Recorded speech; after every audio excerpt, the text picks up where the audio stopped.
Step away from that clock. Nora Bell's voice cracked from the doorway. Noah Reed stood in the dust of Merritt Time Works, one hand on the dead regulator, Ranger staring at the hidden panel behind it. The clock's hands had been frozen at 6:12 for 38 years. No wind, no ticking, no life. "There's nothing back there," Nora whispered. Noah looked at the 6 brass screws, cleaner than the rest. "Then why does my dog hear something?" Ranger pressed one paw against the wood. Once, twice, the room went colder. Noah reached for Harlan's screwdriver, not knowing the first secret was about to breathe. Noah Reed had $47 in his wallet, a German shepherd at his side, and the kind of quiet in his chest that no doctor had ever found a name for. He was 42 years old enough to know that pride did not keep a man warm, but still proud enough to fold his last bills neatly, corner to corner, before handing 25 of them across the counter at the Briar Glen town office. The clerk, a silver-haired woman named Nora Bell, looked at the money, then at the dog, then back at Noah, as if she were trying to decide whether this was a mistake or a miracle arriving in work boots. Outside, Vermont was thawing reluctantly. Snow still clung to the shaded edges of Alder Street, packed gray along the curbs, while the White Pine River moved behind the old mill buildings with the low, patient sound of something that had survived worse winters than this one. Noah stood very still as Nora slid a brass key toward him. The key was dull with age, tied to a cracked leather tag stamped with 2 faded words, Merritt Time Works. "Nobody's opened that place in years," Nora said. 38, Noah answered, though he did not know why he said it so softly. Ranger, the German shepherd, lifted his head at the sound of the key touching Noah's palm. He was 8 years old, sable-coated, broad-chested, with a black mask across his face and amber eyes that always seemed to notice what people tried to hide. He had the steady patience of an old soldier and the gentleness of a creature who understood that some wounds made no noise. Noah curled his fingers around the key. It felt colder than it should have. By noon, the two of them were standing in front of the shop. Merritt Time Works sat between a boarded bakery and the empty Grange Hall, narrow and forgotten, its clapboard siding weather-peeled, its display window clouded with dust behind the boards. The sign above the door hung crooked, the gold paint almost gone, though if Noah squinted, he could still make out the shape of a clock hand pointing nowhere. Most men would have seen rot. Most men would have seen unpaid repairs, bad wiring, a roof that sagged at one corner and a door swollen by years of damp. Noah saw all that too. He also saw the brass mail slot polished smooth by hands that had been dead a long time. He saw the half-moon scuffs near the threshold, where customers must have stood with mantel clocks in their arms. He saw, under the dirt, a place that had once been needed. Ranger stepped forward before Noah did. The dog sniffed the seam beneath the door, then looked up at him. Not excited, not anxious, just waiting. Noah had learned to trust that look. It was the look Ranger gave before thunder rolled over the mountains, before a panic spell rose in Noah's throat, before the world shifted in some small invisible way. "All right," Noah murmured. "Let's see what $25 bought us." The key resisted at first. The lock had not turned for decades, and when it finally gave, the sound was not a click so much as a tired surrender. The door opened inward, pushing a slow wave of stale air into the street. Dust, dry wood, old oil, and something faintly metallic. Time had a smell after all. Inside, the shop was dim and long, with a pressed tin ceiling, a narrow counter, shelves lined with empty clock stands, and a workbench at the back covered in a gray skin of years. The silence was not ordinary. It was too complete. Noah had known quiet rooms before, but this was different. A house could be quiet because no one lived there. A church could be quiet because people were praying. This place was quiet like a held breath. Then Ranger moved. He walked past the counter, past the glass cases, past the rows of little drawers marked springs, hands, screws, keys, and stopped before the tall regulator clock at the rear wall. It stood nearly 7 feet high, walnut darkened by age, its enamel face pale as winter moonlight. The hands were frozen at 6:12. Its brass pendulum hung motionless behind the glass, a heart that had forgotten how to swing. Noah approached slowly. Something tightened behind his ribs, not fear exactly, but recognition. He opened the clock case and leaned in. The gears were still there, the plates, the escapement, the careful bones of a beautiful machine. But the mainspring barrel was empty. "Someone took your heart out," he whispered. Ranger did not look at him. The dog lowered his nose to the side of the clock, sniffed the back panel, then raised one paw and pressed it gently against the wood. Once, twice. Not scratching, not begging, telling. Noah crouched beside him. The panel behind the clock did not sit quite flush. 6 brass screws held it in place, brighter than everything around them, as though they had been touched more recently than the rest of the room. Noah's thumb found the edge of one screw head. His pulse slowed. Outside, a truck passed on Alder Street, tires hissing through slush, and then the silence returned. But now it was not empty. Now it was listening back. Noah looked at Ranger, and Ranger looked at the dead clock, and for the first time in a long while, Noah felt the strange, almost painful shape of purpose. He had bought a ruined shop with $25, because there was nowhere else to go. But standing there in the dust, with his dog beside him and a hidden panel beneath his hand, he began to wonder whether the shop had been waiting for him long before he ever found the key. Noah Reed had learned, long before Briar Glen ever knew his name, that a man could be surrounded by noise and still live inside a silence no one else could enter. In the Army, noise had been everywhere. Diesel engines idling before dawn, steel toolboxes sliding across concrete floors, radios muttering in clipped voices, generators coughing awake in the dark. But Noah had never been drawn to the loud parts. He noticed the small failures first, a bearing beginning to grind beneath the rhythm of a motor, a gauge needle trembling half a mark too low, a timing unit clicking with the faintest hesitation before it reset. Other men heard machines working. Noah heard them asking for help. He had served 12 years that way, not as the kind of man who needed attention, not as the man who filled a room with stories, but as the steady one people found when something important had stopped keeping time. He was 39 when he left the service, though some mornings he felt older than the mountains, and some evenings he felt like a man who had stepped off a train in the wrong town with no ticket. Back civilian life did not arrive with music. It came in forms, appointments, rented rooms, grocery receipts, and polite questions from people who meant well, but looked at him too carefully.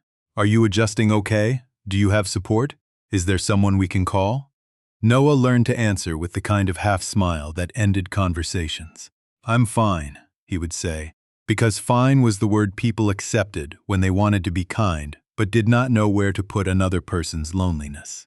Ranger knew better. Ranger had come to him through a veteran support program in Burlington, already trained, already gray around the muzzle, already carrying that grave.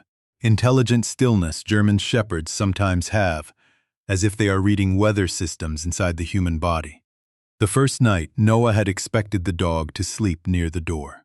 Instead, Ranger placed himself beside the bed, head on his paws, eyes open in the dark. When Noah woke before sunrise with his breath caught high in his chest, Ranger stood without command, pressed his shoulder against Noah's knee and waited, not begging, not rescuing, just staying. That was the first lesson Ranger taught him. Presence did not need to explain itself. Over time, the dog built a life around Noah when Noah could not build one for himself. Morning walks, food measured into a metal bowl, a brush drawn through thick fur every Sunday, a hand resting between Ranger's ears when the world felt too bright, too fast, too full of questions.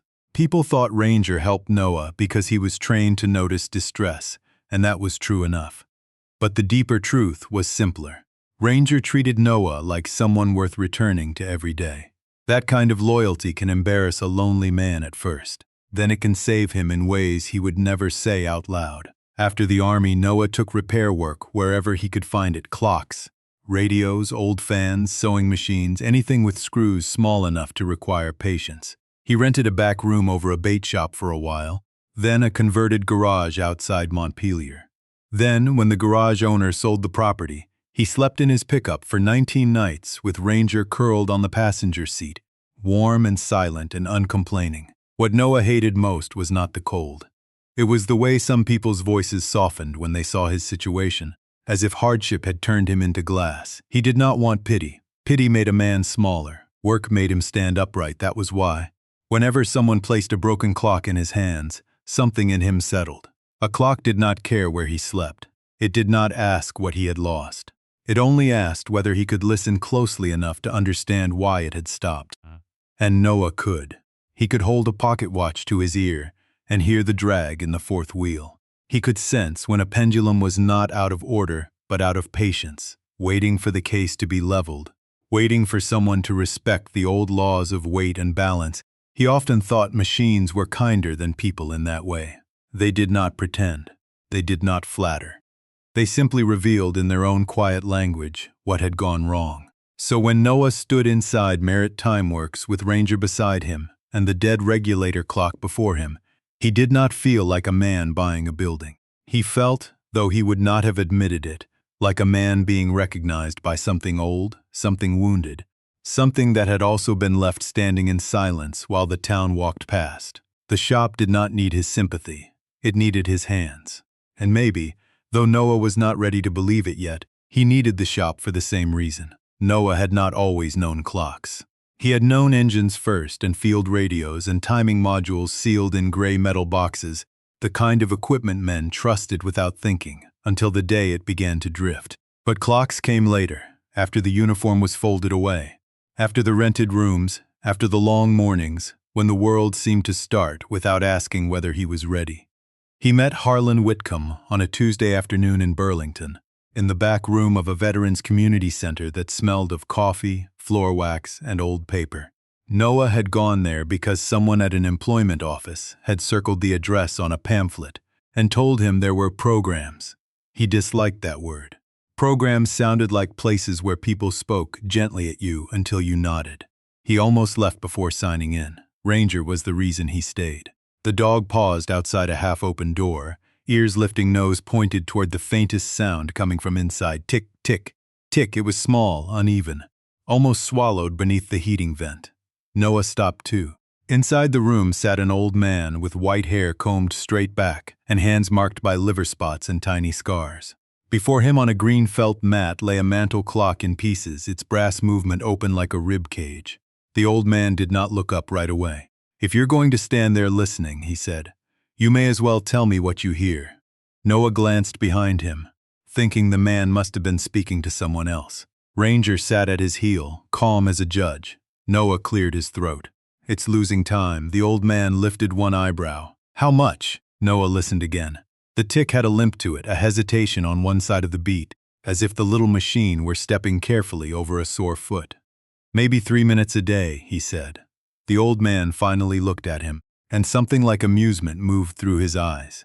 2.5, he said, "close enough to be dangerous." That was Harlan Whitcomb, 76 years old, retired clockmaker, widower, former owner of Whitcomb Watch and Clock on Church Street, and the only man Noah had ever met who could turn silence into instruction. He did not ask Noah what he had been through. He did not ask why his hands sometimes clenched when a door slammed down the hall. He did not lower his voice in that careful way people used when they had already decided a man was breakable. Harlan simply pointed to a stool. "Sit down. Hold this wheel by the edges, not the teeth." A man who grabs teeth shouldn't complain when time bites back, so Noah sat. Ranger settled beneath the table, and for the first time in months, Noah spent an hour without pretending to be fine.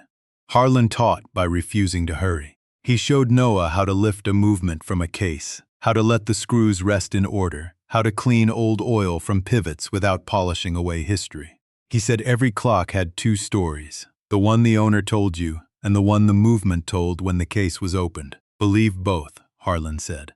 "But trust the one with evidence." Noah liked that. It sounded fair. It sounded like a rule the world had forgotten. Week after week he returned. Sometimes there were 3 other men at the table, sometimes none. Sometimes Harlan spoke of verge escapements and jeweled bearings. Sometimes he spoke of his late wife, Ruth, who had hated cuckoo clocks but loved the way pocket watches felt in the palm. Noah mostly listened. That was what Harlan valued in him. Not his service, not his sadness, his listening. "You've got the ear," Harlan told him one rainy afternoon after Noah adjusted a regulator by sound alone. Noah almost laughed. "I've got damaged hearing in the left side." "Not that kind of ear," Harlan said. "The kind that notices when something honest falls out of rhythm." Ranger, as if approving the statement, thumped his tail once beneath the table. From then on, Harlan taught Noah the deeper thing, not just repair, reverence. A clock was not merely a machine, it was a promise made visible. Someone had wound it every Sunday. Someone had checked it before catching a train. Someone had heard it ticking in the hallway after a funeral. after a wedding, after an ordinary supper that later became precious, only because time had carried it away. Never mock what a person brings you, Harlan said. A cracked clock can be the last thing in a house that still sounds like home. Noah remembered that sentence years later inside Merritt Time Works, with dust on his sleeves and Ranger beside the dead regulator. He remembered Harlan's bent head under the work lamp, his steady fingers, his refusal to pity anyone or anything that could still be repaired. And as Noah studied the empty mainspring barrel, he understood why the silence of that old shop felt familiar. Harlan had taught him that silence was not the absence of sound. Sometimes silence was a question, waiting for the right hands to answer. Harlan Whitcomb left the world the way he had repaired clocks, quietly, precisely, without making anyone rush. It happened on a cold Sunday morning in February, after a night of light snow that powdered the sidewalks of Burlington and softened the roofs into white silence. He had wound the small walnut clock on his bedside table before sleeping, the one Ruth had given him on their 30th anniversary. And sometime before dawn, while its steady tick kept faith beside him, Harlan simply stopped keeping time. Noah heard the news from a woman at the Veterans Center who called with the careful voice people use when they are carrying something breakable. He thanked her, hung up, and stood for a long while in the rented room above the bait shop with the phone still in his hand. Ranger, who had been asleep near the radiator, rose without a sound and came to him. The dog did not whine. He did not press too hard. He only leaned his shoulder against Noah's leg, warm and solid, as if reminding him that gravity still existed. At the service, Noah stood in the back. The church smelled of pine cleaner, wet wool, and lilies. Men from the clock trade came, fewer than there should have been. A few veterans from the center sat together in dark jackets, hands folded, eyes lowered. People spoke of Harlan's patience, his humor, his shop on Church Street, the way he could repair a watch no one else would touch.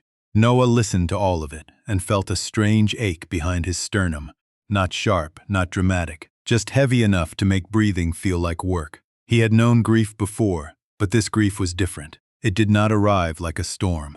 It arrived like the removal of a chair he had been using to stand. After the service, Harlan's niece handed Noah a small wooden toolbox. "He wanted you to have this," she said. Inside were 3 screwdrivers, a brass loop, a packet of pivot wire, and a folded note written in Harlan's narrow, leaning hand. Noah waited until he was outside to read it. Ranger sat beside him in the churchyard, snow melting dark spots into his coat. The note said, "A man is not finished just because the world stops asking for his work." Noah read it once, then again, then folded it so carefully his fingers trembled. By spring, the back room at the Veterans Center was cleared out. The green felt mats disappeared. The old clocks were boxed and labeled for storage. The new director explained it gently. Funding had shifted. Space was limited. Programs had to serve broader needs. Noah nodded because there was nothing to argue with. He helped carry the last workbench to the storage room, running his palm once across the scarred surface before letting go. A week later, the bait shop owner told him the building had been sold. He gave Noah 30 days, apologized twice, and avoided looking at Ranger. Noah found odd repair jobs where he could. A kitchen clock in Barra, a radio in Waterbury, an old sewing machine that belonged to a retired nurse who paid him in cash and homemade soup. He kept his tools clean. He kept Ranger fed. He kept his receipts folded in a coffee tin. But money thinned faster than pride could admit. When the 30 days ended, Noah loaded everything he owned into his pickup. 2 duffel bags, 1 blanket, Harlan's toolbox, a tin of screws, 3 clock movements wrapped in towels, and Ranger's worn blue leash. For 19 nights they slept in the truck. Noah parked behind libraries, beside closed gas stations, once near a covered bridge where the river sounded restless under the dark. He hated those nights less for himself than for Ranger. Each evening, he spread the blanket across the passenger seat and checked the dog's paws, apologizing under his breath for cold floors, narrow space, and the kind of life a loyal animal should never have had to accept. Ranger answered by resting his head on Noah's knee. That was the trouble with dogs. They forgave too quickly. People, meanwhile, softened around him in ways that made him feel smaller. A diner waitress gave him extra toast and called him honey. A mechanic offered him work sweeping the garage, but spoke as if Noah might shatter under an ordinary sentence. Even kindness could sting when it came wrapped in lowered expectations. Noah did not want anyone to admire his struggle. He wanted a bench, a lamp, a broken clock, and enough trust to be useful. On the 19th morning, after a thin sleep and a colder dawn, he walked into Maple Line Diner with $47 left, Ranger close at his side, and Harlan's note folded in his wallet. He ordered soup because it was cheap and hot. He gave Ranger the heel of bread under the table. Then, from the booth behind him, he heard two old men talking about a dead clock shop on Alder Street that the town would sell for next to nothing. Noah did not turn at first. He only listened. Harlan had taught him that sometimes before time begins again it whispers. The Maple Line Diner sat at the corner of Route 16 and Alder Street, low-roofed and stubborn against the March wind, with red vinyl booths, a pie case that hummed near the register, and windows fogged at the edges by years of coffee steam and early morning talk. Noah chose the booth nearest the back, because Ranger could tuck himself beneath the table there, without blocking anyone's way. That was another thing people noticed about him, if they were paying attention. Even when Noah owned almost nothing, he made room for others. He sat with his coat still on, Harlan's toolbox against his boot, $47 folded in his wallet, and the kind of tiredness that had settled past the bones into something quieter. The waitress, a woman named May who wore reading glasses on a chain and moved with the efficiency of someone who had carried plates for 40 years, set down a menu and glanced at Ranger. "He all right under there?" she asked. "Yes, Mom," Noah said. "He won't bother anyone." Ranger, as if understanding he was being discussed, placed his chin on his paws and looked toward the kitchen with solemn politeness. May's expression softened, but not in the way Noah dreaded. Not pity, recognition. "My brother had a shepherd," she said. "Best listener in the family." Noah almost smiled. "This one listens better than I do." He ordered vegetable soup, black coffee, and nothing else, though his eyes paused once on the meatloaf special printed on the chalkboard. May noticed. She noticed too much, as diner women often did. But she only nodded and walked away, leaving Noah grateful for the dignity of not being asked a question. The soup arrived hot enough to fog his glasses. He broke the roll in half, kept one part for himself, and slipped the heel down to Ranger, who took it gently from his fingers. Around them, Briar Glen moved through its small-town morning. Spoons against mugs, boots on old tile, the bell over the door. Men talking weather and road salt. A woman at the counter reading the local paper one column at a time. Noah tried not to listen. Listening came too naturally. It pulled him into other people's lives before he had decided whether he belonged in his own. But then, a phrase from the booth behind him moved through the air like the faint tick of a clock in another room. Merritt Time Works. Noah's hand stopped halfway to his cup. Behind him, two older men were talking in low, familiar voices. One had a dry cough, and the other had the soft whistle of a man breathing through a dented nose. "Town should have torn it down 10 years ago," the first said. "Can't tear it down. Historical frontage, remember? Historical frontage doesn't patch a roof. No, but it keeps Nora Bell awake at budget meetings." They chuckled. Noah looked down at Ranger. The dog's ears had lifted. Not sharply, not alarmed, just lifted. The second man continued. "Anyway, she said they'll transfer it for the filing fee now. $25 if someone signs the liability forms. For that clock shop, you'd have to pay me to take it. Silas Merritt would roll over hearing you say that." Pause. The clink of a spoon. "Silas is long gone, and that place hasn't heard a clock tick since Reagan was president." Noah turned then, slowly enough not to seem desperate. The men looked at him over their coffee cups. One wore a feed store cap. The other had suspenders over a plaid shirt and hands swollen with age. "Excuse me," Noah said. "Did you say clock shop?" The man in suspenders studied him. Then his eyes dropped to the toolbox by Noah's boot. "You fix clocks?" Noah felt the old hesitation, the small instinct to make himself less visible. Then he thought of Harlan's note folded in his wallet. A man is not finished just because the world stops asking for his work. "Yes, sir," he said. "I do." Something changed at the table, not dramatically. No music swelled, no door opened to sunlight, but the men leaned in. The one in the feed cap told him the shop had belonged to Silas Merritt, a quiet man who repaired watches, schoolhouse clocks, ship clocks, wedding clocks, anything with hands and memory. He had locked the place in 1988, brought the key to town hall, and told Nora Bell's predecessor to hold it for somebody who still understood what time was worth. People laughed about that sentence for years, the man said, then forgot it. Towns were good at forgetting what no longer made money. Noah listened without blinking. Beneath the table, Ranger shifted closer until his shoulder touched Noah's shin. It felt less like comfort than confirmation. When May returned with the coffee pot, she looked from Noah to the two old men and said, "If you're asking about Merritt's, talk to Nora before lunch. She believes in signs and she likes dogs." Noah paid for the soup, leaving $2 more than he should have. Outside, March sunlight lay thin across Alder Street. Ranger stepped beside him, calm and certain. Noah looked toward the far end of town, where a crooked sign barely showed above a boarded window. For 19 nights, he had been trying to find a place to sleep. By noon, he would be standing before a door that had waited 38 years to open. By the time Noah reached the Briar Glen town office, the March sun had climbed high enough to turn the slush along Main Street into silver water. Ranger walked at his left side, close but not crowding him, his paws dark with meltwater, his ears moving toward every passing sound. A delivery truck backing up near the pharmacy, a flag rope tapping against the pole outside the post office, the distant rush of the White Pine River behind the mill. Noah heard those things too, but beneath them he felt something else. A quiet pull that made the brass key in his pocket seem heavier with every step. Nora Bell was behind the counter when he came in, sorting property folders into stacks, with the calm authority of a woman who had watched a town grow old one document at a time. She looked over her glasses at Ranger first, then at Noah. "You're here about Merritt's," she said, not as a question. Noah nodded. "If it's still available." Nora opened a drawer and took out a tan folder with curled edges. "Available is a polite word for abandoned," she said. "Roof needs work. Back wall needs sealing. No modern heating. No guarantee the plumbing remembers its purpose. I'm not looking for easy." That made her pause.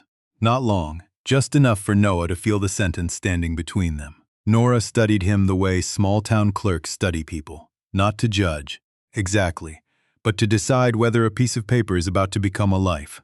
"Silas Merritt brought the key here in October of 1988, she said. "He told my predecessor to hold it for whoever still knew what time was worth."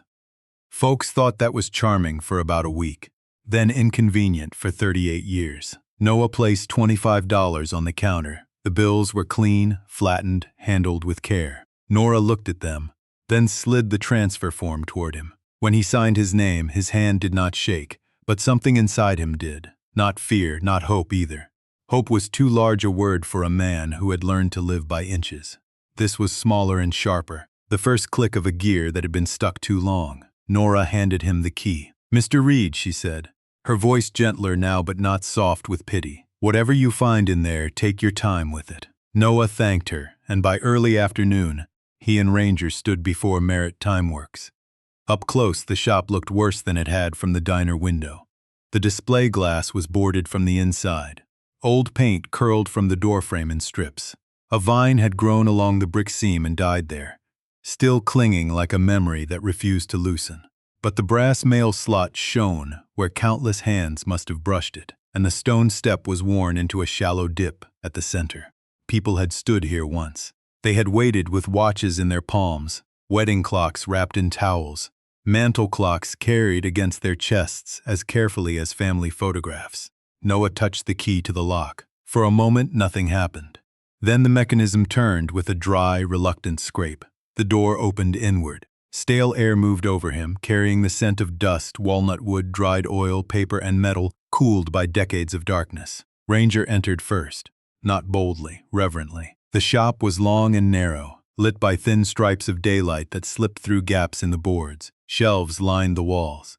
Tiny drawers stood in columns behind the counter, each label written in a careful hand. Pins, jewels, springs, hands, keys. On the workbench lay a green felt mat, stiff with dust, and beside it an empty coffee tin filled with screws sorted by size. Noah did not speak. Some rooms asked for silence. This one demanded it. At the rear wall stood the regulator clock, tall walnut case, white enamel dial, Roman numerals, brass pendulum hanging still behind cloudy glass. The hands had stopped at 6:12, not dramatically, not mysteriously, just finally, as if the last person who heard it tick had stepped out and forgotten to come back. Noah opened the case. He leaned in, breathing shallowly, letting his eyes travel the movement before his fingers touched anything. The plates were intact. The wheels were dusty but unbroken. The escapement sat ready. But where the mainspring should have been, there was only emptiness. Noah swallowed. The sentence came before he could stop it. "Someone took your heart out." Ranger moved then. He lowered his nose to the side of the case, followed a seam in the wood, and sat down with his shoulder nearly touching Noah's knee. Then he lifted one paw and pressed it once against the back panel. Noah crouched. 6 brass screws, too clean, too deliberate. Behind him the shop remained silent, but it no longer felt dead. It felt as if every drawer, every shelf, every stopped clock in the room had turned its face toward him and begun to wait. Noah did not open the hidden panel right away. He stayed crouched beside the regulator clock with one hand resting on Ranger's shoulder, feeling the old dog's slow breathing under his palm. There were moments in life when a man knew he was standing at the edge of something. Not because anything loud had happened, but because the room seemed to stop pretending it was ordinary. Merritt Timeworks held that kind of stillness now. Dust floated through the thin bars of afternoon light. The empty drawers watched from the walls. The dead clock stood over him with its hands fixed at 6:12, as if time itself had paused to see what he would do. Noah took Harlan's small screwdriver from his coat pocket. The first brass screw turned with surprising ease. So did the second. By the time the 6th came loose, his breathing had become careful, measured, almost respectful. He set each screw on the green felt mat in a perfect row. Harlan would have approved of that. Ranger sat close, ears forward, eyes fixed on the panel. "You knew, didn't you?" Noah whispered. The dog only blinked.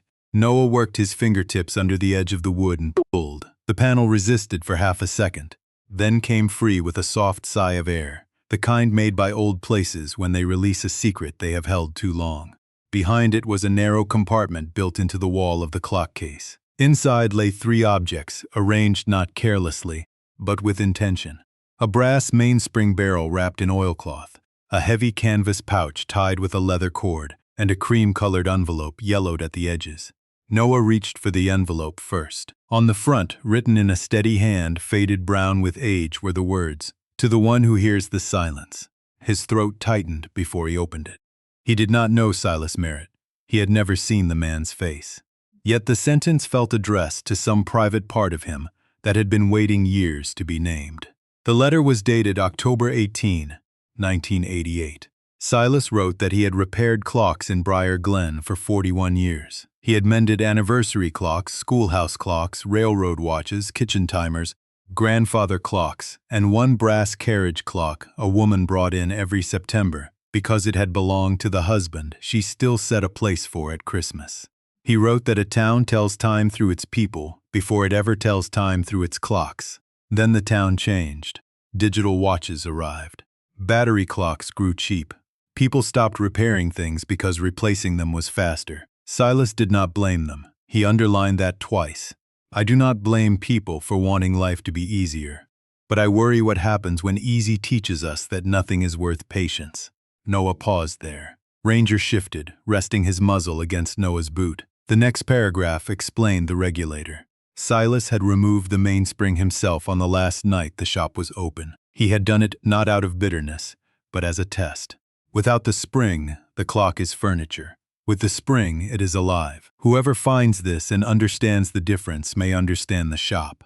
Noah looked at the oilcloth bundle, then back at the page. Silas had left the canvas pouch too. "Not treasure," he wrote. "Seed money." The pouch held old gold coins, silver certificates, and a bank receipt estimating the value at $25,000 if handled properly. Enough to repair a roof, enough to buy light, heat, tools, and time. Not enough to make a man rich, just enough to give him a fair beginning. Noah laughed once, very softly, but there was no humor in it, only disbelief so tender it nearly hurt. At the bottom of the letter, Silas had written one final instruction. "If people come through that door, do not ask first what the clock is worth. Ask what it means to them. A cheap clock can carry a dear memory. A cracked case can hold a whole marriage. A stopped watch may be the last sound someone has of home. Repair with respect or do not repair at all." Noah folded the letter with hands that were no longer entirely steady. For a long moment he sat on the dusty floor beside Ranger, surrounded by the old smell of wood, oil, and time. He had come to Merritt Timeworks because he had nowhere else to go. But Silas Merritt had left this place not for a buyer, not for an investor, not for the highest offer, but for someone willing to listen before taking. Noah picked up the brass mainspring barrel. It was heavier than he expected, a sleeping heart. Ranger leaned into him, warm and certain. And somewhere deep inside the silent shop, Noah felt the first small movement of a life beginning to wind again. Noah did not touch the money for 2 full days. The canvas pouch stayed inside Harlan's toolbox, locked beneath the counter, while the letter from Silas Merritt lay unfolded on the green felt mat like a second set of blueprints. It would have been easy, maybe even reasonable, to run, pay off old bills, find a clean room with heat, buy a newer truck, step away from the burden of a building that smelled of dust and wanted more from him than he knew how to give. But each morning, when pale Vermont light slipped through the cracks in the boarded window, Ranger rose from his blanket, stretched his aging hips, and walked straight to the regulator clock as if reporting for duty. Noah began to understand that the dog was not waiting for comfort. He was waiting for Noah to begin, so Noah began small. He swept the floor from front door to back wall, not quickly, not angrily, but in long, steady strokes that lifted 38 years of gray silence into the air. He opened every drawer, read every label, and set each surviving part into order. Hands with hands, screws with screws, springs with springs, keys with keys. He found 3 cracked pocket watch crystals wrapped in tissue, a tin of brass washers, a ledger from 1986, and a coffee mug stained brown at the rim with Silas Merritt's name printed in fading blue. Ranger followed him from station to station, nails clicking softly on the floorboards, pausing whenever Noah paused, lying down whenever Noah needed both hands. On the 3rd day, Noah drove to the bank in Montpelier with Nora Bell's cousin, who knew a reputable appraiser. He did not speak much during the drive. He kept one hand on Ranger's leash and the other around the pouch in his coat pocket. The appraisal came back close to Silas's note, just under $25,000 after fees if sold carefully. Noah did not feel rich when he heard the number. He felt responsible. That evening, he bought a ledger and wrote the first line in block letters, Merritt Timeworks Restoration Fund. Under it, he listed every dollar as if it were borrowed from the dead and owed to the living. Roof repair, window glass, electrical inspection, oil, cleaning solution, lamp bulbs, dog food. Rent was not on the list because for the first time in weeks, Noah had a place where rent was not the question. Work was. He patched the back wall before he patched his own comfort. He hired a local roofer named Frank Dorsey, a quiet man with red hands and a habit of humming old country songs under his breath. Frank did not ask why Noah lived in the room behind the shop. He simply looked at the regulator clock, then at the neat rows of parts on the bench, and said, "My mother had a kitchen clock that hasn't run since 2009. Noah answered, "Bring it by."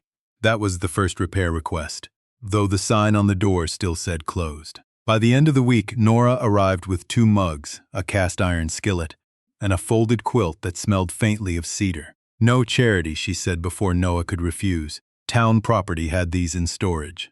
Consider them useful objects returning to service. Noah accepted because she had given him a way to keep his dignity. There are kindnesses that corner a man, and there are kindnesses that leave him standing. Nora Bell knew the difference. At night, Noah slept on an old army cot behind the counter, Ranger on a blanket beside him. The shop sounded different after dark. Wood settled, pipes clicked, wind pressed softly at the repaired window. Sometimes Noah woke before dawn, with that old tightness in his chest, the one that made the room feel too small and the air too thin.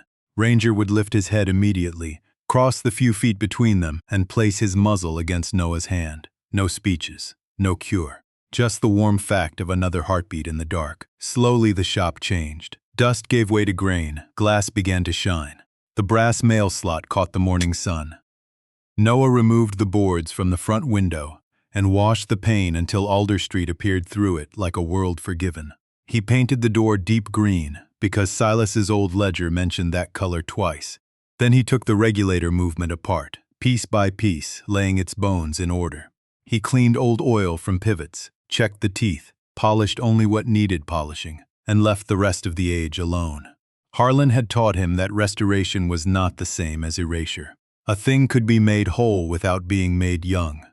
Ranger lay beneath the bench while Noah worked, ears twitching at each test beat. Once, when Noah adjusted the escapement too far, the dog raised his head and gave a soft huff. Noah stopped, listened again, then smiled despite himself. You heard it too. By the fourth week, a cardboard sign hung in the window. Clock repair. Patient work. Honest time. Beneath it in smaller letters, Noah added, by appointment or by trust. The morning he installed the mainspring barrel back into the regulator, his hands were steady. Not because he was healed. Healing was not a door a man walked through once. It was a rhythm, lost and found, corrected and lost again. But for the first time in years, Noah had work waiting for him, a dog beside him, and a room that no longer treated silence as emptiness. It treated silence as preparation.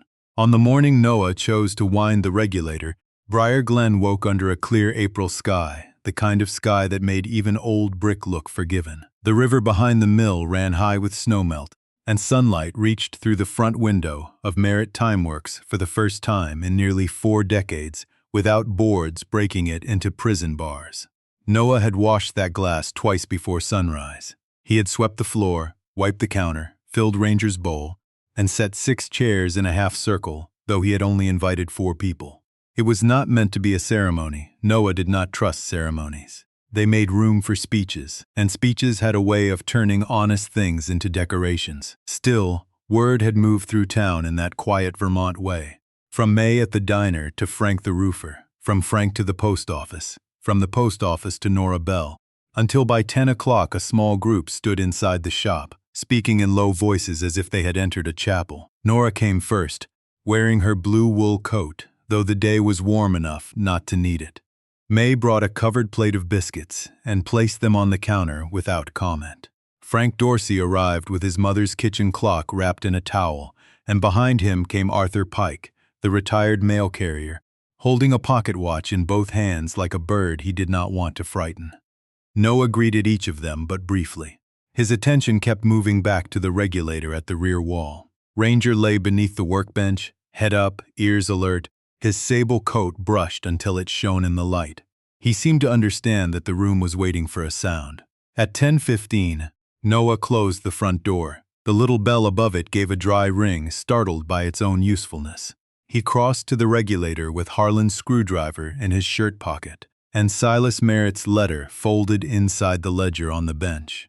The mainspring barrel sat where it belonged now, cleaned and seated, its power held in patient restraint. Noah opened the glass door. For one moment, he saw his own reflection in the cloudy pane, gray at the temples, beard trimmed unevenly, eyes tired but present. Behind him, the people of Briar Glen stood quietly. No one looked at him with pity. That alone nearly undid him.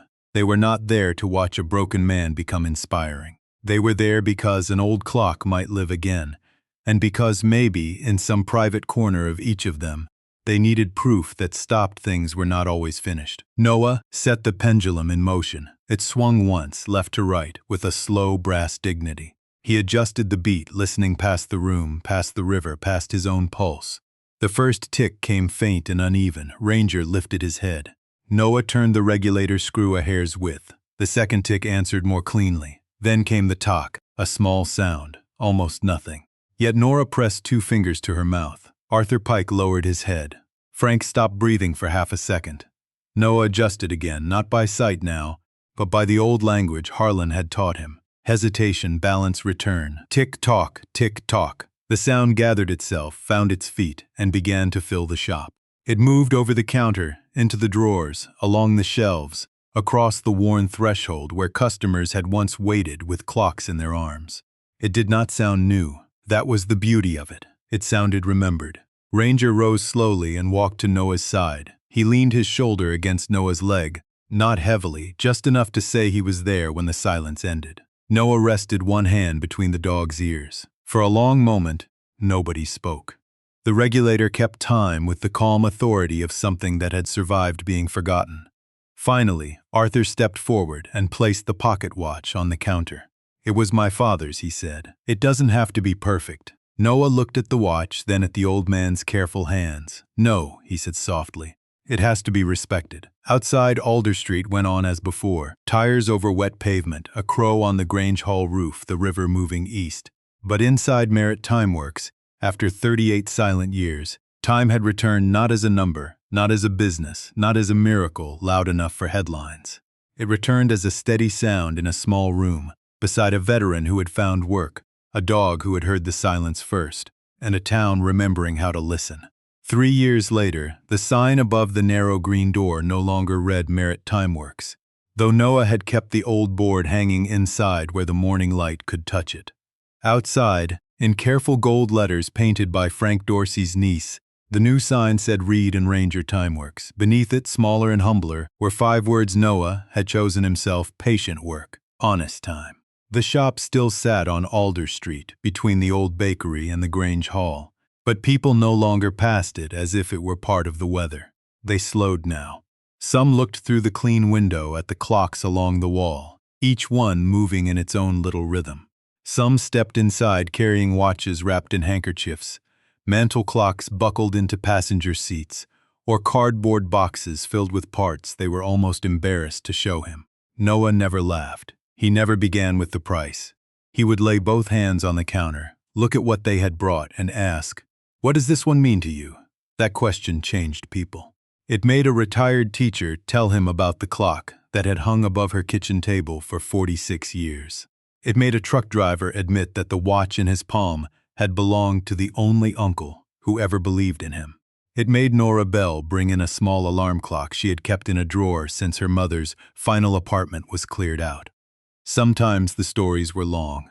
Sometimes they were only one sentence. Noah listened either way, because Harlan had been right and Silas had been right too.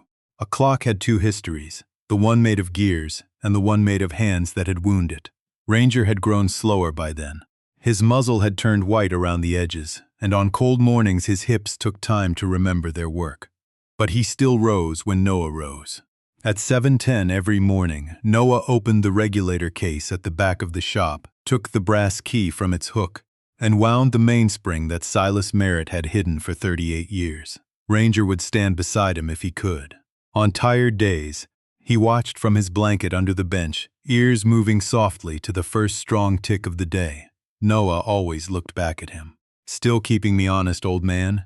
Ranger's tail would move once against the floor. That was enough. Once a month after closing, Noah held what the town now called listening hour. He had resisted the name at first because it sounded too polished, too much like something printed on a brochure. But people came anyway. Veterans, widowers, former mill workers. A nurse who had retired and did not know what to do with quiet mornings. A mechanic whose hands shook until he was given something small enough to demand gentleness. Noah did not give speeches. He set out green felt mats, old movements, magnifying lamps, coffee, and a box of clean rags. Then he taught them how to loosen a screw without stripping it, how to clean away old oil without erasing age, how to wait until a machine had told the truth. Respect first, he would say, repair second. And somehow, in that little room full of ticking, people began to sit differently, straighter, sometimes, softer, often, as if being trusted with delicate work reminded them they were not useless, not finished, not invisible. Noah was not rich. The roof still needed attention every other winter. The furnace complained. The bell above the door stuck in damp weather. But he had a bed in the back room, a coffee pot that worked most days, a ledger full of names, and a dog whose breathing had become part of the shop's music. One evening in late October, on the anniversary of Silas's letter, Noah locked the front door and stood in the amber light among all those steady clocks. Ranger slept beneath the bench. The regulator marked the hour with a deep, gentle chime. Noah took Harlan's note from his wallet, worn soft now at the folds, and read it once more. A man is not finished just because the world stops asking for his work. He smiled then, not broadly, not for anyone else to see, but with the quiet wonder of a man who had finally understood. Years ago, he had walked into Briar Glen with $47, a tired heart, and a German shepherd who heard something inside a dead clock before he did. People thought he had bought an abandoned shop for $25. But Noah knew better. He had been given back a place to stand. And every morning, when the first tick moved through Reed and Ranger Time Works, it sounded like a promise being kept. If this story reminded you that even a forgotten life can start ticking again, please like, subscribe, and stay with us for more stories like this. Which moment touched you most? Noah finding the hidden letter, Ranger hearing the silence first, or the clock coming back to life. And where are you watching from today?